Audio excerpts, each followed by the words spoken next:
What's going on, Diesel World Reaction? It's your boy Juan Diesel, and I'm back with another video. This one's called Jimi Hendrix's Death is More Tragic Than You Think.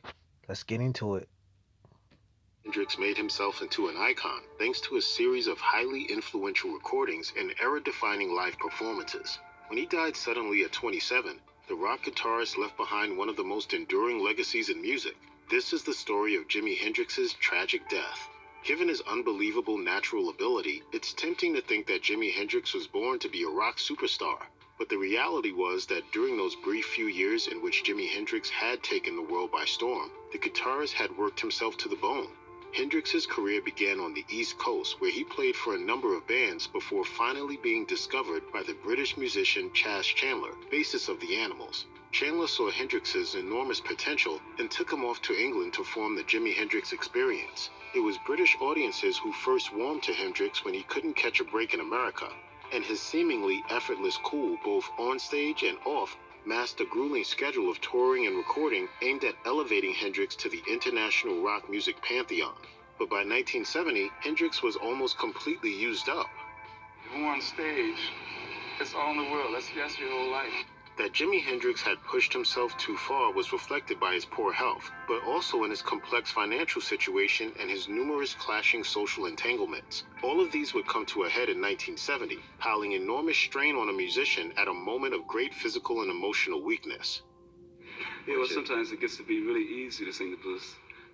According to ABC, Hendrix himself was well aware of the precariousness of his situation, telling a reporter in an interview at the time, "I'm not sure I will live to be 28 years old."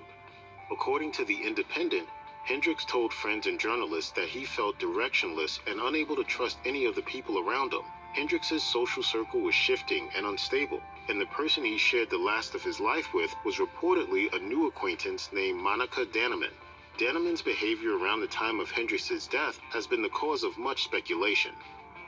Monica Dannemann was a German figure skater who became close to Jimi Hendrix, her musical idol, after meeting him following his 1969 concert in Dusseldorf. The two subsequently spent several days and nights together on Hendrix's European tour. But as noted by Rocks Off, many commentators have argued that Dannemann's account of her relationship with Hendrix is unreliable. Dannemann claimed that she and Hendrix were engaged, deeply in love, and have been in a committed relationship for 18 months at the time of his death. However, many in Hendrix's social circle have contested this, claiming that their relationship was far more casual, as evidenced by Hendrix's liaisons with numerous other women in the final months of his life. Whatever the exact nature of their relationship might have been, Hendrix did turn to Dannemann that fateful night. Details are sketchy, but the official story goes that Dannemann had come to London to reconnect with the legendary guitarist. She was staying at the Samarkand Hotel in Notting Hill while attempting to pin down Hendrix. Hendrix had been previously taking amphetamines, and finding he was unable to sleep at Dannemann's hotel suite, took 9 of her Vesparax sleeping pills, 18 times the recommended dose.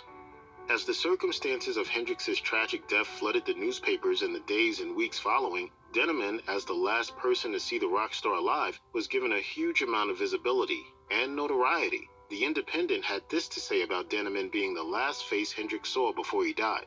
With some, that fact bestowed on Dannemann instant quasi-religious status. To others, she was forever the focus for suspicion surrounding the circumstances of Hendrix's death. Like her claims as to the nature of her relationship with Hendrix, Dannemann's testimony concerning what exactly happened the night of Hendrix's death was wildly inconsistent. In some stories, Dannemann claims to have left the hotel room early in the morning to buy cigarettes, and her account of what she found on her return changes. In ABC's recounting of Hendrix's death, the network had this to say about Dannemann's ever-changing story. Having found Hendrix unresponsive, either dead or near death, Dannemann claimed she rang an ambulance sometime between 9 a.m. and 11 a.m. Later, she insisted Hendrix was alive as he was loaded into the ambulance. Some have speculated that Dannemann may have purposely delayed calling for an ambulance to give her time to clear the hotel room of narcotics and cover up evidence of drug taking. According to The Independent, Hendrix's friend Eric Burden has claimed this was the case, and that he helped to clean the apartment, but his story has also changed in the intervening years, making his recollection suspect.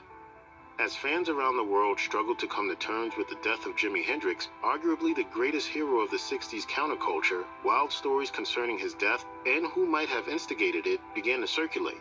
Quite possibly, these stories had their root in the unreliability of Denneman's account of the events of Hendrix's death, as well as that of other members of Hendrix's inner circle who were supposedly in the know, such as Eric Burden. One of the most notorious theories was that Hendrix was in fact murdered by his manager Michael Jeffrey, from whom Hendrix was attempting to extricate himself at the time of his death. The story made headlines in 2009 thanks to a book written by former roadie James "Tappy" Wright, which claims that Jeffrey had confessed to the murder in private prior to his own death in a plane crash in 1973, per The Guardian. The Guardian also reported that Jeffrey told Wright, "We went round to his hotel room, got a handful of pills and stuffed them into his mouth, then poured a few bottles of red wine deep into his windpipe." Other suspects that have been posited by conspiracy-minded Hendrix fans include the Mafia, who had reportedly kidnapped Hendrix the previous year during a drug sale, according to a 2011 story in Rolling Stone. A 2008 story in Newshounds even suggests that the FBI may have played a role in the rock icon's death. Both allegations, however, are unsubstantiated. Check out one of our newest videos right here. Plus even more grunge videos about your favorite stuff are coming soon. Subscribe to our YouTube channel and hit the bell so you don't miss a single one.